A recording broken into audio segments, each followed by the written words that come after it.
settings debate with my phone here. Taipei BJJ live on YouTube. Welcome. Let me just double check here. Yeah, we're live. All right, today, the first thing we're going to talk about is Sage Northcutt. Sage Northcutt, unhappy with ONE FC. Some juicy information just sent to me by the great Marshall Stamper.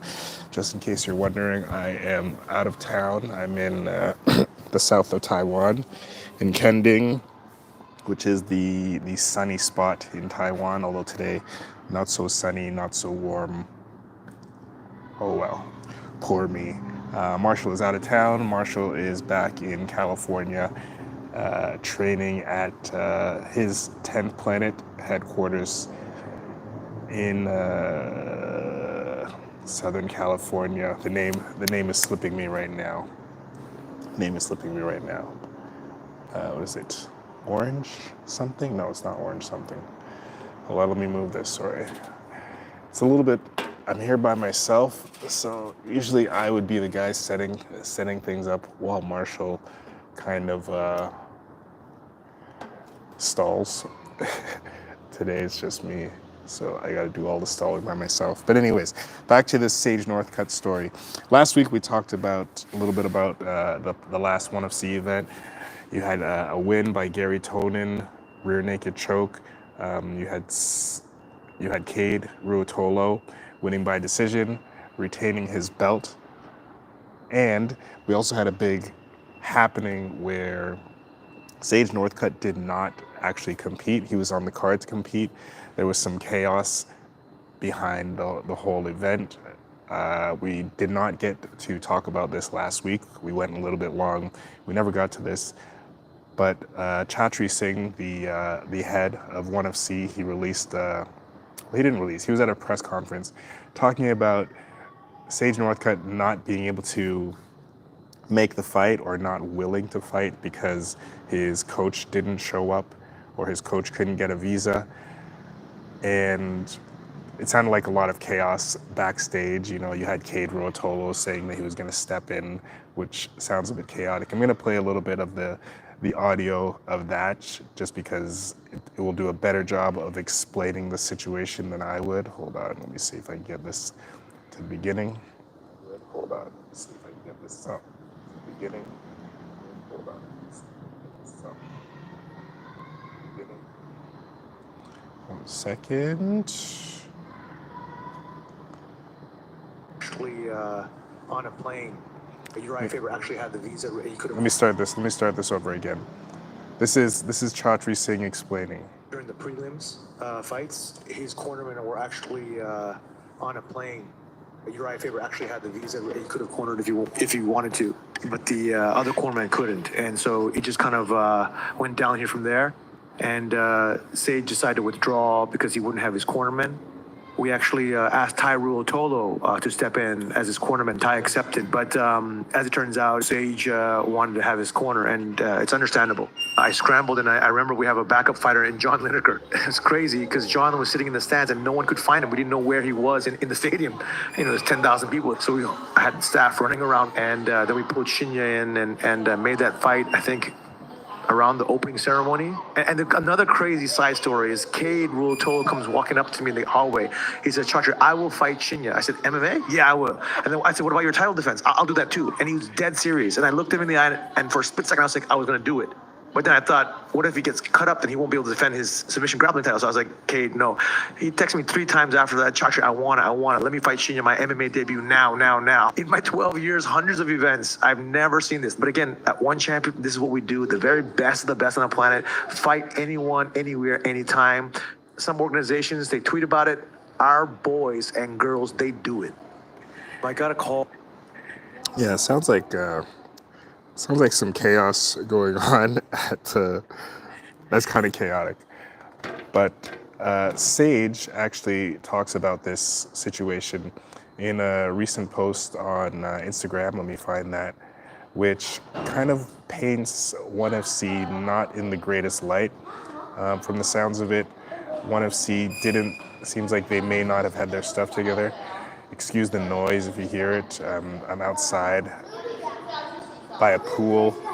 I don't think anybody's gonna swim, but you got families talking loud. I had a lady screaming a little bit earlier. Luckily, she stopped. You're probably gonna hear some fireworks. You got a squeaky door, and also my internet is moving kind of slow. Let me see. I want to find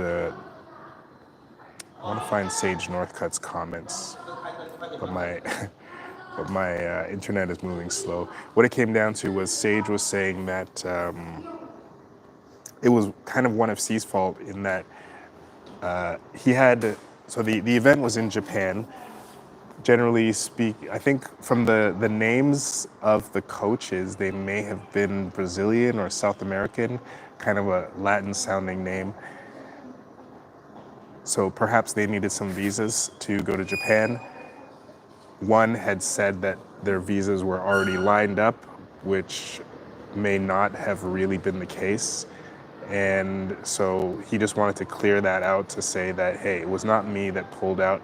I had done everything that I needed to do, but ONE FC did not live up to their end of the bargain.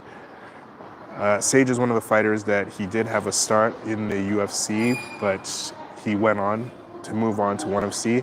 ONE FC, to my knowledge, is more known for, I guess, treating fighters well, or that's the narrative that I've seen. It at least seems that they treat their fighters well, but I'm just basing that on how they treat their superstar fighters like Mighty Mouse. So let's see. For some reason, my Instagram inbox is not opening. 1 second. I got a few other things to talk about. Also, all of them are stuck in my Instagram inbox. Yeah. So once that starts up again, I will try to get that going for you guys. But yeah, Sage Northcutt, he just said that ONE FC did not live up to their end of the bargain. They did not. Not only did they not be truthful, he says that they knew before he got to Japan that his coaches did not have their visas lined up and they could go to jail for working, because coaching in Japan is working. So to corner him would have been considered working, and it would have been considered illegal for them to show up and start working with him. So because of that, and because of this mess up, and him saying that he did not get the truth from ONE FC, he decided to not continue his fight without having his cornerman with him. So, yeah, not the best look for ONE FC. I'll have to see how this story goes on. He tags Joe Rogan, Brendan Schaub, he tags a few other MMA media into this post. Obviously, he wants to get this out. We'll see how ONE FC deals with this situation. Let's see. Yeah, I'm stuck here. I don't know. It seems like Instagram is the only website that's not working for me right now. So I'm dependent on my Instagram messages is where I posted all my stories. One moment, I have one other place, one other backup for where I organize my role here. Another story that, if I can't get back to the ONE FC story, but that's basically it for the ONE FC. Yeah, Chatri Singh, he seems like a pretty stand-up guy. I know that there's difficulty in event promotion. There's a lot of chaos going on. Chaos in event promotion, and on top of that, chaos in just managing people. And if you're managing a person and that person is dependent on a team of 4 or 5 people coming with them, there are a lot of moving parts. So I don't know who's at fault here or if there was secrets being kept, but yeah, not looking good. for One, but I hope One and Sage can work their deals out. I do like Sage Northcutt, very very good fighter, karate background. He's come recently with, I think it was 2 fights ago or a fight ago, that he finished a fight something like 55 seconds by heel hook, drops down into a heel hook. Not what we'd have expected from the young karate champion. So I would like to see more of Sage Northcutt. Hopefully there's no problems there. I would guess that One would not fire him for just airing something out like that. I think fighters are generally a little bit crazy, so it's expected in that game that you're going to deal with a lot of anger and a lot of emotion, and Sage would have been missing out on a payday because of that. So it's not a big win for him either if he pulls out. Obviously, he has to feel that it was with good reason to pull out, for him to pull out and not get paid for that event. Yes, he wouldn't get paid, but he also probably felt that his coaches not being there was enough to drastically alter the outcome, and a losing streak as a fighter is not good. Even though it's good to be tough and just jump in there, you also want to be a little bit more calculated. And as a lifelong competitor that he is, he probably has a good sense of competition and what he needs to, I guess, be good and ready for his competition. Another person that's known for that is the great John Jones. He was not he wouldn't take fights on spur of the moment. He wants everything to be perfect for his fights, except when he was doing the cocaine. But cocaine and partying aside, he likes to plan for his opponents and have a game plan for his opponents weeks and months in advance. So I'm assuming that Sage is of a similar ilk, where he does not want to just jump into a match like that. Here we go. So that's Sage Northcutt. There's another story that I was looking at, and it was about Charles Oliveira.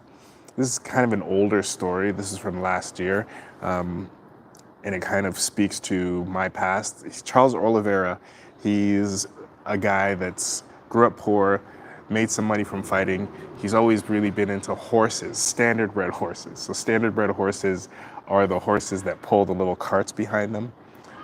For about 4 years, I worked at a racetrack where probably more than half of the time I spent filming standardbred horses and their trainers and getting into the differences between the trotters and pacers.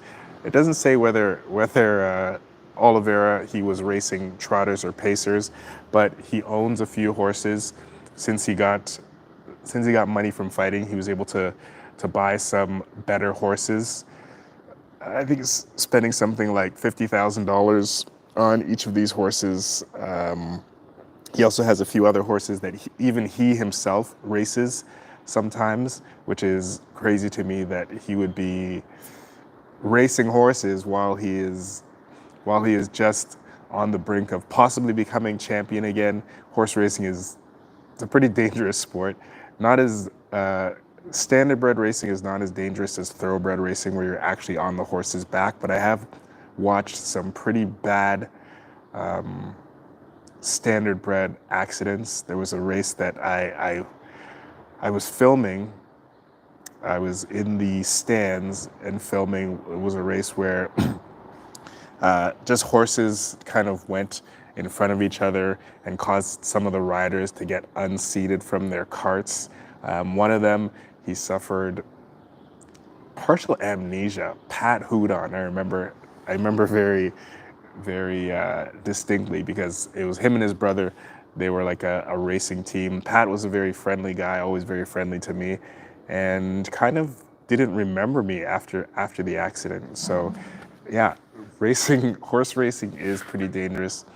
Another interesting thing that I saw from the article was that Charles Oliveira, who regularly goes in and puts his life on the line in fights, says that even though he says he doesn't get very nervous before fights, but before a horse race where he's driving in that horse race, the night before he cannot sleep. He doesn't take the losses very well.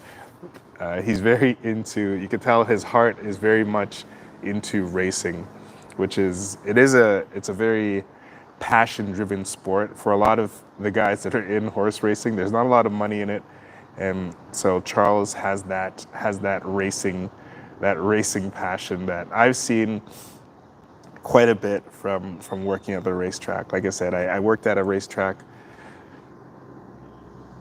Actually, it was closer to 5 years because I worked for two different companies while at the racetrack. And the last company that I was with, I worked for 4 years. So I was at the racetrack for almost 5 years, and getting to see the people there. It doesn't seem like there's a lot of money. It seems like a lot of struggle, a lot of alcoholism, a lot of gambling addiction.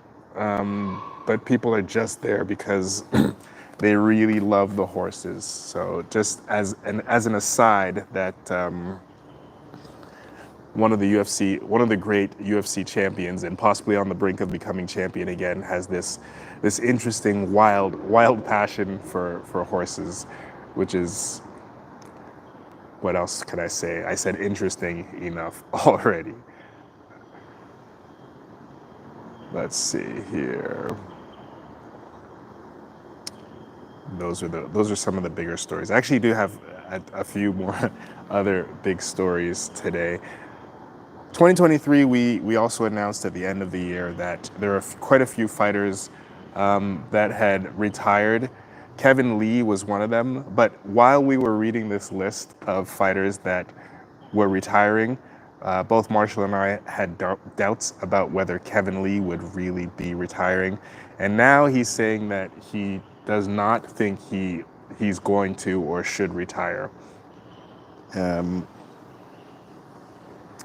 Says that he may want to come back, and when he does come back, possible comeback fights would be Tony Ferguson, Conor McGregor, or Michael Chandler as possible return opponents. I wouldn't really want to see Kevin Lee. I didn't really want to see him retired. I would like to. I'm not sure what he needs to change. He's been kind of back and forth in his results. He's one of the fighters that I always liked. I listened to an interview with him. I always liked his style. He had a very wrestling-based style, but when I listened to him in an interview, I really liked him. I liked him a lot more, which is kind of what it takes. Once I hear somebody talking, fighting is very, binary, where you often have a good guy and a bad guy, and you have one guy that you want to win and one guy that you don't mind losing. But for almost all of these guys, when you hear them talking or when you hear them in an interview, or at least me, I develop a liking for them or somewhat of an attachment to them. And Kevin Lee is one of those guys where, once hearing him, kind of a soft-spoken guy, heart on his sleeve kind of guy. I root for him when I see him going into the ring. Maybe he has a lot of miles on him, so his last fight, I think it was versus Rinat. I can't remember the last name, but kind of another example of a seasoned vet going up against a young lion, which happens a lot in the UFC. I kind of understand they don't want any easy fights for the veterans, and they don't really want a veteran to go out on an easy fight. But it is kind of, a lot of times, I wouldn't even say easy for the young lion, because we saw that last week with Neil Magny, or a couple weeks ago, Neil Magny versus Mike Mallet. Mike Mallet was the young and up-and-coming guy, and he got stopped by Neil Magny, who is known as a gatekeeper. I would like to see Magny fight for the belt, but I don't know if he's still there in belt contention. But kind of one of the older guys, maybe not older in age, but older in ring mileage. There are just so many fights that you can take, and so many hours that you can spend in the octagon, like he has. But back to Kevin Lee.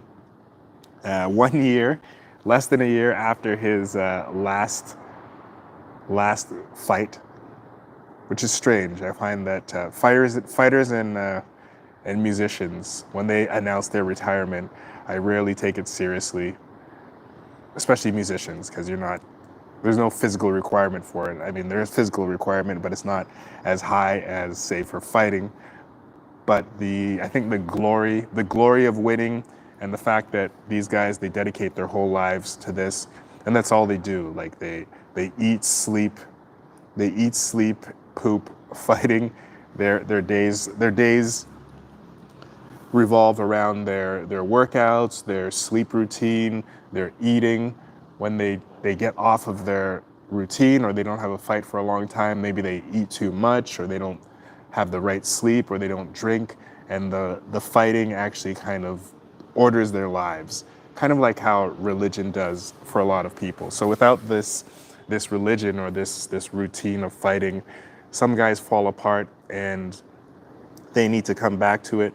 Some guys might find that they could scratch that itch with coaching, but coaching is also another talent that not a lot of fighters will have the talent to coach people, because I guess doing the martial art and actually teaching it to somebody, it's a little bit difficult. It's a difficult transition. And I see that as I'm coaching, is things that I do out of repetition and just knowing where my body is at a certain time and not having to think about it very much. It's not very easy to translate that knowledge to another young man or young woman, to say, put your hand here, do this here, or you should feel this or feel this.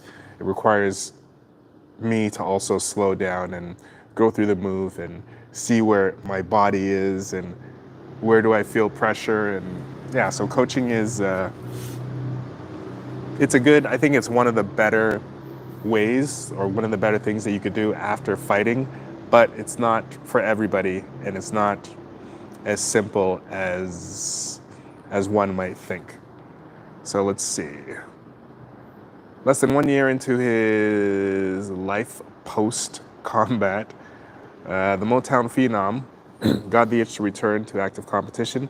Taking to Twitter last week, Lee announced he's getting in the best shape of my life ahead of the eventual 28th fight of his career. Right now, he's 19-8. The one-time interim challenger's last appearance was supposed to be a launching pad for a successful second stint in the UFC. Unfortunately for Lee, he came up short in 55 seconds when submitted by Rinat Fakhretdinov, guillotine choke, this past July. So he got choked and he went to sleep, which, I mean, much better than a KO, but it was a fast guillotine. So he would look to rebound for his next timeout, a rematch of his October 2017 title fight with Tony Ferguson interests Lee, but so do some other rather notable lightweight stars. There are a couple great fights I'm interested in. Lee told Middle Easy, Tony Ferguson may be the winner or loser of Conor McGregor and Michael Chandler. I think Tony Ferguson would probably be a good match for Lee, both grapplers. I would probably give Lee the edge in that match versus Conor and Chandler. Chandler is still a pretty active fighter. It would be interesting. They have similar builds, him and Chandler. McGregor is kind of a wild card. I don't know what McGregor's state of mind is, or how much training he's done. McGregor's looking pretty huge right now. So I don't know how he would go against McGregor, but depending on how getting into the best shape of his life looks. Just as I was mentioning, talking about fighters and kind of needing to be in action, needing to have something going, and needing to always kind of have something to train for. That brings up Alexander Volkanovski. Recently, Volkanovski lost to Islam Mackachev, by KO, a very unexpected result in that match. Islam would have been favored as the grappler in that match, although he has shown some formidable striking as of late. He would not have been considered a striking favorite against a well-rounded guy like Volkanovski, who has a very good Muay Thai style of fighting, which to match with his grappling.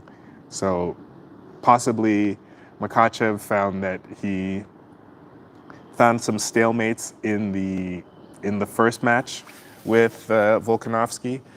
That was a controversial match. Some people thought Volkanovski won that match. I thought Islam Makhachev won the match. I thought Volkanovski kind of had a moral victory where many people thought he was walking out to slaughter and he was not going to be able to withstand the grappling of Mackachev. He had trained with Craig Jones going into that fight, and it showed that he was a very proficient grappler. His defensive grappling was amazing.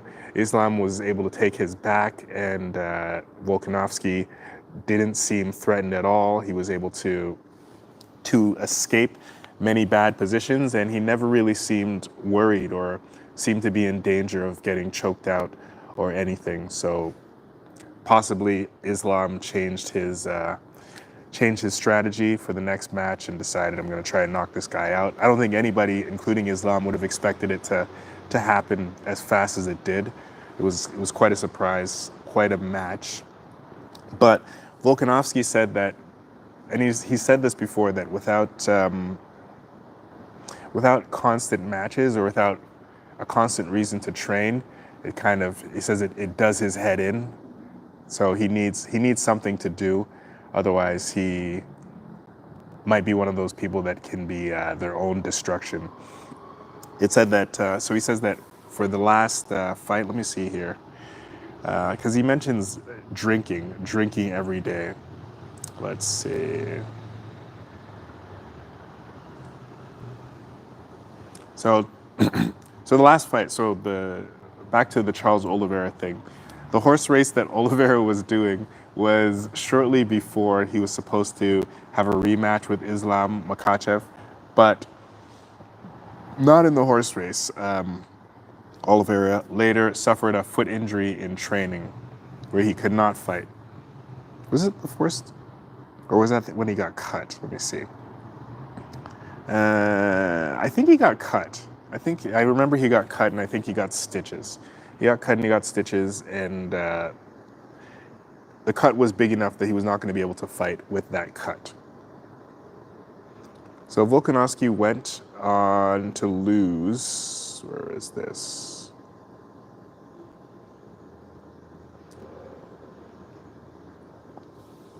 Volkanovski went on to lose the first round after being knocked out by a dramatic head kick. So that's the one that I said we were not expecting, raising questions about whether the short notice had a deleterious effect on his performance.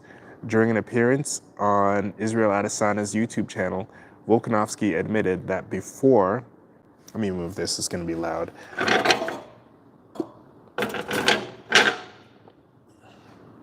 Volkanovski admitted that before UFC matchmakers called, he had deviated considerably from his usual training regimen.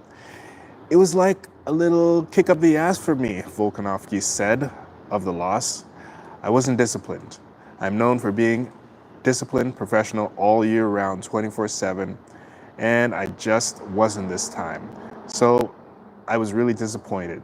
I was more upset with who I was in previous months leading into that. To be honest, it made it a little bit easier because it snapped me out of it. I was drinking every day for 3 or 4 weeks. Honestly, I don't even know. That's unheard of for me. Like every day, I've never ever done that. But I was like, I wasn't training too much, obviously surgery, and just trying to help around the house. I'm like, may as well have a couple of drinks, and they're going down good. So it was going down too good. So every day I went to Karen's with the fam and came back, and even then I was like, this has got to stop. I ended up saying that the day before I got the call. So the day before he gets the call, he decides, I'm going to clean my life up. And then he gets the call to go against possibly one of the scariest guys in the UFC. And he doesn't say this is an excuse. Where does it say also? Volkanovski clarified that he wasn't partying or misbehaving, and that his drinking primarily took place at home. Still, it wasn't the same routine he'd followed in the past that had shaped him into the UFC champion that, outside of his losses to Mackachev, has been nearly unbeatable for the past decade. Let's see. I've never even been that heavy. So he got heavy. He got kind of out of shape, just out of character for him. And he later goes on to say that he does not blame this, or he's not trying to make an excuse. And he's not even saying that he would have won had he not done this. He's just saying that he was not himself. He was not himself for this match. So, yeah, that's like we had talked about this before, about him saying something like this, doing me head in, not having a match that kind of does his head in.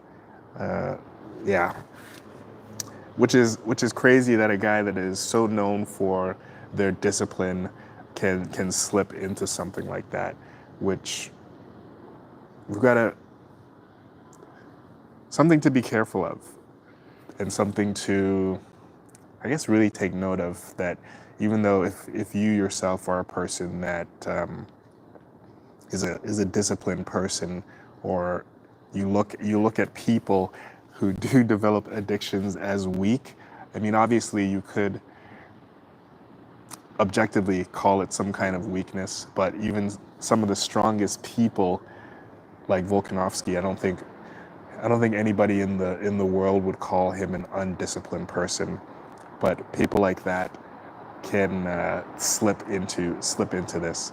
I think a change of routine can do that for a lot of people. I think that being unemployed, or just having a lot of time on your hands and not having a structure, it can do a lot of people in. We saw that during the pandemic. A lot of people just putting on weight, or just not knowing what to do with themselves with all that time, and without a deadline as to when this was going to end, to just, I guess, keep training, or keep disciplined. I think discipline often requires a goal or an end.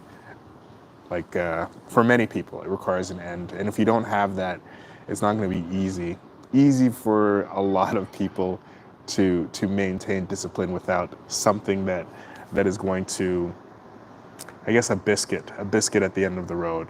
And Volkanovski has mentioned that he does need that. He does need the fights. He does need something to look forward to keep it going.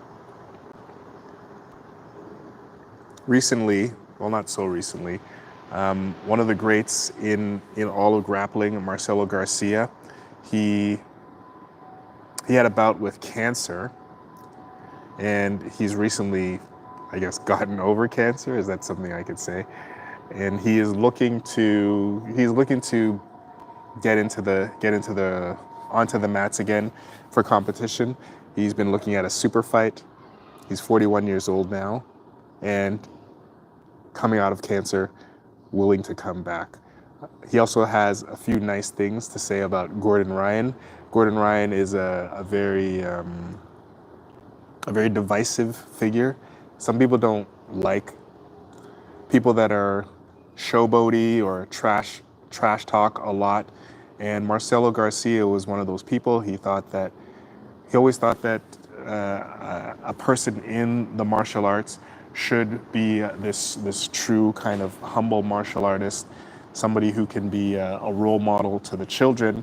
But he later admitted that even though Gordon Ryan is kind of an outspoken person, he's done more for jiu-jitsu just by being that way. And that by being so loud and abrasive, he's actually pushed jiu-jitsu and promoted jiu-jitsu possibly more than anybody ever has in the past. And now he gives that to him. And he also said that while he was sick and because he went away to Hawaii to do his therapy and his recovery, that while he was away, that Gordon Ryan reached out to him, mentioned that he had his problems with the stomach, and just offered some support. And Marcelo kind of changed his mind on how he felt about him. It says here, in the past I didn't like his attitude, Garcia said. When I arrived in a jiu-jitsu or grappling competition, I avoided looking at him simply because I thought his trash talking was not good for the sport. I always thought that the only way to do good for the sport was to be a good example for the children. However, in a recent interview given by Ryan made Garcia rethink his opinion. He said in that interview that everything he did was planned to call attention not only to him, but to our sport. He was really doing that in an impressive way, Garcia said. I have no doubt that I contributed to the growth of jiu-jitsu, but Gordon went further than anyone, and that's a fact. It was a personal exchange with Ryan during the most difficult moment of his cancer battle that made Garcia completely change his opinion. You can guess how fragile I was last year in the middle of the chemo battle, and he sent me a message talking about the problems he had with his stomach and asking me to do a seminar to support me. Garcia said, that showed me who the real Gordon Ryan is. He definitely taught me a lesson with that beautiful attitude. Yeah, sometimes when you hear people speaking, it just changes your mind on people. Let's see. After receiving his medical release, the Mata Liao King returned to the mats in January. Even though he is 41 years old, Garcia is already planning to return to competitions. I don't feel like I had a 1-year battle against cancer, he said. I just feel like I'm 1 year out of the gym. But I'm returning little by little to the training and seminar routine. My main headquarters are still in New York, but I'm planning to open a dojo here in Hawaii too. I'm already studying a proposal for a super fight, but I also want to return to regular jiu-jitsu tournaments. Wild. And then in his Instagram post, he said, this is the first time I had a conversation with Gordon in person, and it was really nice to hear how he thinks he can help grow jiu-jitsu, and that's good for all of us who love it, who make a living out of it. We both have the same goal, even though doing it different ways. I hope he continues to bring jiu-jitsu to the next level. Thank you at Gordon Ryan Loves Jiu-Jitsu. That's Gordon's Instagram, for the great conversation, and thank you so much for the help. I'll remember. That's beautiful. Beautiful. Beautiful when bros can hug it out. Beautiful bros. Yeah, it's good. I'm glad to hear Marcelo is back to good health and getting ready to get back to competition. That's also awesome. Yeah, it's good. I didn't even know that he was battling with cancer before this post, but glad to hear that. I'm not even sure what type of cancer it was, but yes, glad to hear that he's out of it. He's back to training. Hopefully he stays healthy. And the last thing that I wanted to talk about, and I'll probably talk about this, or we will probably talk about this more in the future, is there's a class action lawsuit going on against the UFC. I think it's led by, I don't know if it still is, but I believe it was being led by Kung Lee. Kung Lee was one of the first people that I knew to be involved in this. I'm assuming he still is involved in it. And what the idea is that the UFC is holding fighters to contracts that are super long. They're very, very hard to get out of their contracts to fight in other promotions. It's very hard to get out of their contracts to find room in their contracts to fight in kind of side or one-off events. Fighters can get shelved, meaning signed on to the UFC and not fight. A lot of the retired fighters, like say GSP, he is still a UFC fighter, meaning that even though he's been out of the UFC for years, he would not be able to, say, just go to ONE FC and do a fight. UFC has also bought out some of their competition, such as Strikeforce and Pride was bought by the UFC. So they're being accused of holding monopoly in the MMA game, and also what's called a monopsony. A monopsony is like ooh, fireworks. Hold on. A monopsony is when you are the only employer. So let's say you're the coal mine in a small town. That is a monopsony where there's nobody else to work for. And in MMA, they are the biggest, but I'm not sure how this applies. I'm not sure how this applies to, say, the NBA or the NFL. I mean, the NFL would really be the only American Football League other than the CFL. But the CFL is not in the US. But yeah, so say in the US, the NFL probably would fit this definition.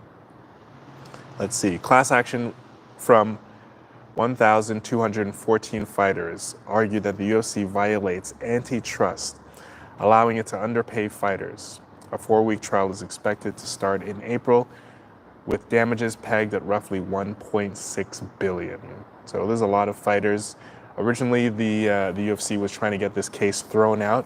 I believe I think sometime late last year, the court decided that this is not something to be thrown out.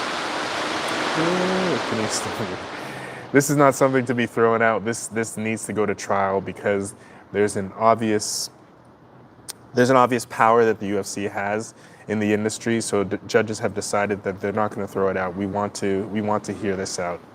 A legal showdown between the Ultimate Fighting Championship and more than 1,200 fighters suing for wage suppression is headed to trial. Now, being that they are the only or the biggest employer, or where everybody needs to go for fighting, they can drive wages down. There are other leagues out now, but I don't think that they would generally pay as much as the UFC. I think for say Bellator and ONE FC. ONE FC doesn't operate in the US anyways, but for example, my guess would be that their top guys so a guy like Mighty Mouse, Demetrius Johnson, probably has a very good deal in ONE FC. Somebody like Sage Northcutt, people that come with notoriety. But I don't know if it is true that guys first entering would have the same deal as the UFC. I do know that the UFC undercard fighters do not make a lot of money, but I think my question would more be what it's like for the middle of the road fighters in both of those leagues. I think for both of those leagues, I can't really speak on one, but I know that for the new fighters, they don't make a lot of money. Meaning that it would be hard to pay for your coaches and all the training leading up to that fight. It would be more like exposure and a chance to get onto the main card. A federal judge, in an order issued on Thursday, turned down a bid. So when was this? This was earlier this year, January 19th. Federal judge, in an order issued on Thursday, turned down a bid to dismiss the lawsuit, accusing UFC of engaging in an illegal scheme to build and maintain a monopoly by systematically eliminating competition from rival mixed martial arts promoters. U.S. District Judge Richard Boulware pointed to the evidence that the company may have foreclosed a large share of fighters, especially those who are top ranked from the market. Now, when they say foreclose a large share of fighters, I don't really understand what they mean by foreclose. So foreclose, the definition of foreclose, to rule out or prevent. More definitions. So you're learning with me, because I only know foreclose as far as the the property and mortgage, the bank foreclosing on the home that you own the mortgage, that they own the mortgage for. So number one definition for foreclose: to take possession of a mortgage property when the mortgager fails to keep up their mortgage payments. So there are no mortgage on fighters, so it cannot be that one.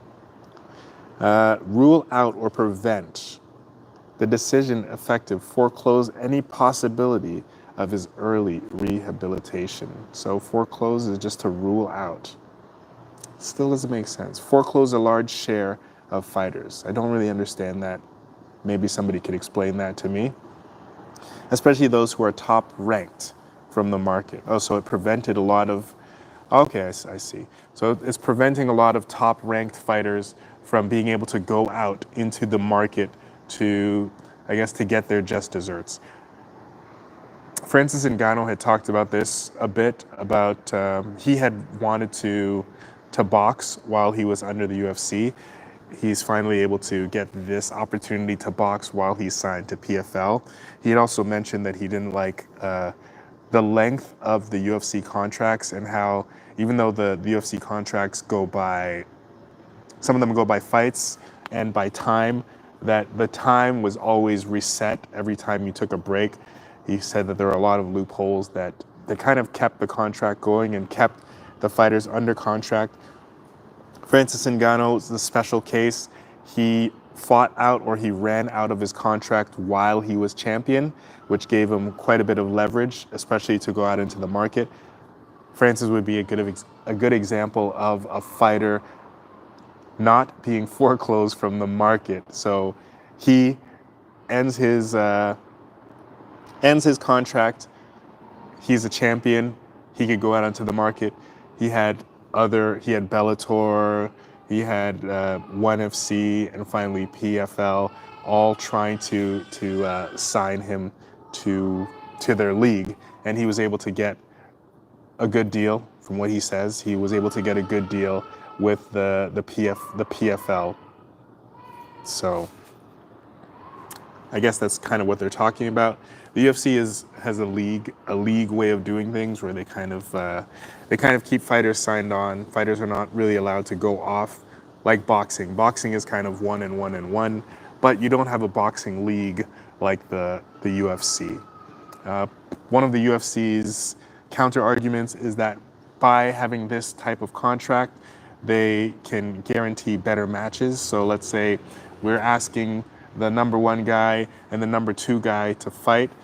They kind of just have to fight. There's no slowdown for negotiations. They just fight because they're both under the same umbrella. So the UFC says this is what they use to create a better product. I mean, it's an interesting argument. The UFC does have very good matches. Like, say something like in boxing, you had Floyd Mayweather versus Manny Pacquiao. It didn't happen for many years. It didn't happen for a long time because both fighters wanted the conditions to be perfect for them. So they wanted the conditions to be perfect for themselves, which doesn't necessarily make for the best fights at the time when people want to see it. But it is prize fighting, and these guys are there not only to entertain us, but they're there to make money doing a dangerous sport. So they're trying to get in and out as quickly as possible. I'm almost out of time. Let me read through this. Let's see here. At the center of the case, allegations that UFC used long-term exclusive contracts to substantially delay, or in some cases totally prevent, free agency, coerced fighters into re-signing deals, and acquired or closed down multiple competing MMA promoters in violation of antitrust. So as I mentioned, they did buy out Strikeforce, which was UFC's main competitor, when they did buy it out. As a result of the alleged scheme, the class action argued UFC wields monopsony power, a dynamic in which a single buyer owns a monopoly, allowing it to purchase labor under market value. A pivotal ruling in favor of fighters came down last year when the court certified a class of 1,214 fighters who competed in bouts from 2010 to 2017 through a separate class of plaintiffs whose identities were allegedly exploited by Dana White-led outfit weren't allowed to proceed. A trial expected to last 4 weeks is expected to start on April 15th, with damages pegged roughly at 16 billion, combined with a down market for media rights renewals. The trial may impact business operations by TKO Group, born out of the marriage between UFC and WWE, with the aim of becoming a sports marketing powerhouse. So UFC and WWE have combined. Stefan Glagola, an analyst at TD Cowen, said in a report issued last week that it presents an unprecedented risk catalyst that warrants investor focus and an impediment to share repurchases in the fourth quarter, though it didn't account for plaintiffs in December dropping a claim for injunctive relief seeking structural remedies like a ban on long-term contracts. So a ban on long-term contracts, that would be interesting to see how that would play out, and whether there would be other promotions picking up those fighters. I do know that WWE also was sued a few years ago, and kind of on the same ground. So the WWE, the professional wrestling organization, they were sued by wrestlers saying that they were controlling the market, kind of a similar suit, and they settled. So they didn't go to court, they just settled that.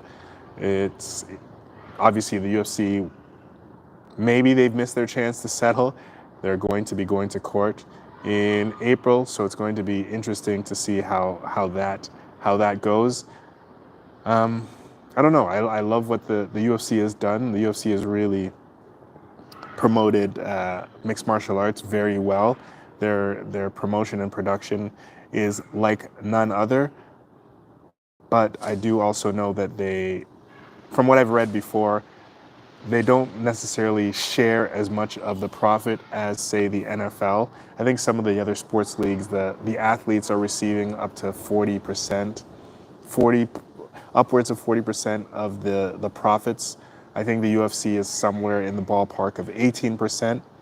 I've heard the argument that the UFC is a little bit different in that they run all their production and they have to set up everything when they get to a new venue, unlike, say, the NFL, that they just go to another field. But I'm not sure how true this is. I mean, the NFL and the NBA, they're always playing in places that are already established, so the broadcasting booth would already be there, the field or everything is already there, whereas UFC is setting everything up every time they go. They're kind of like a traveling circus.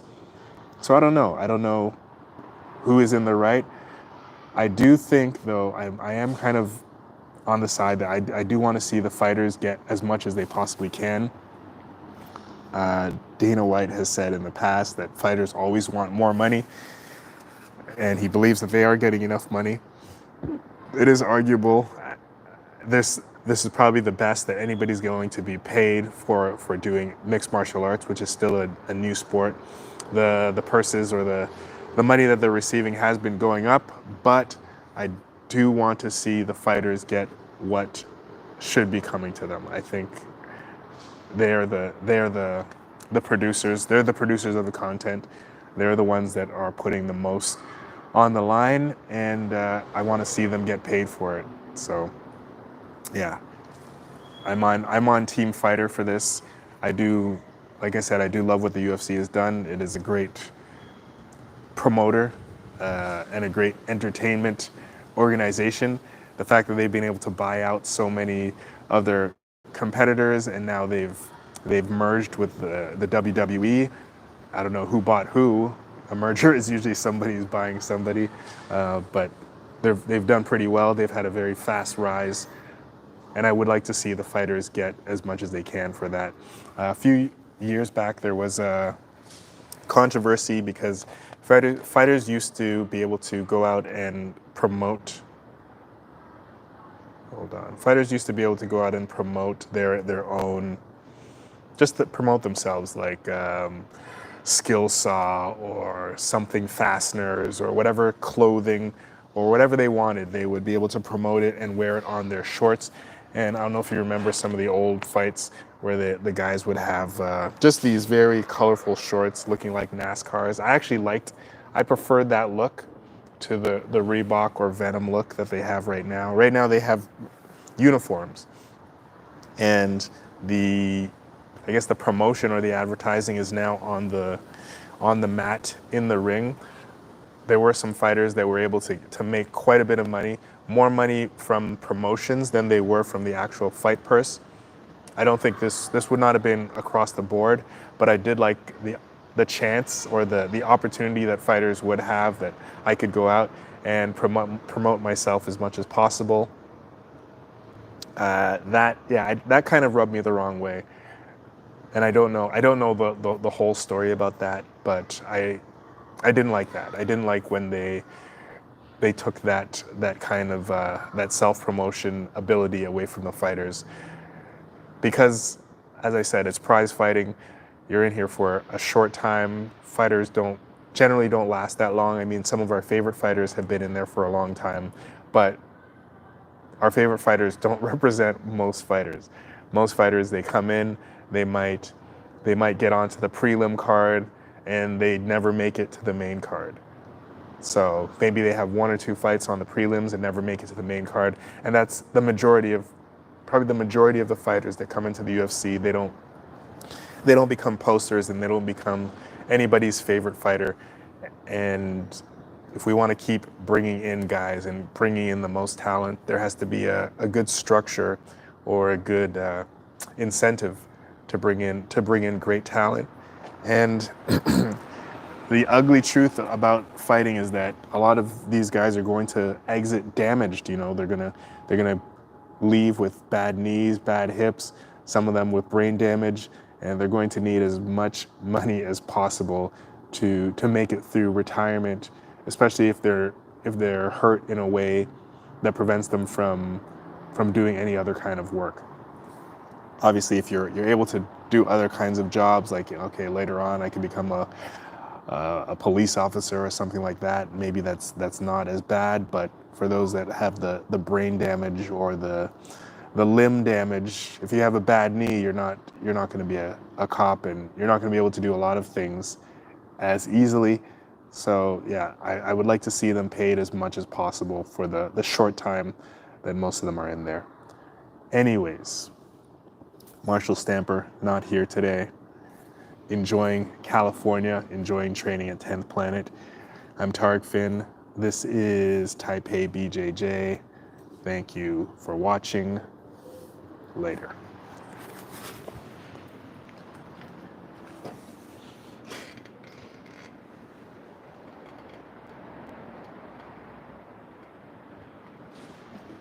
Oh, shoot.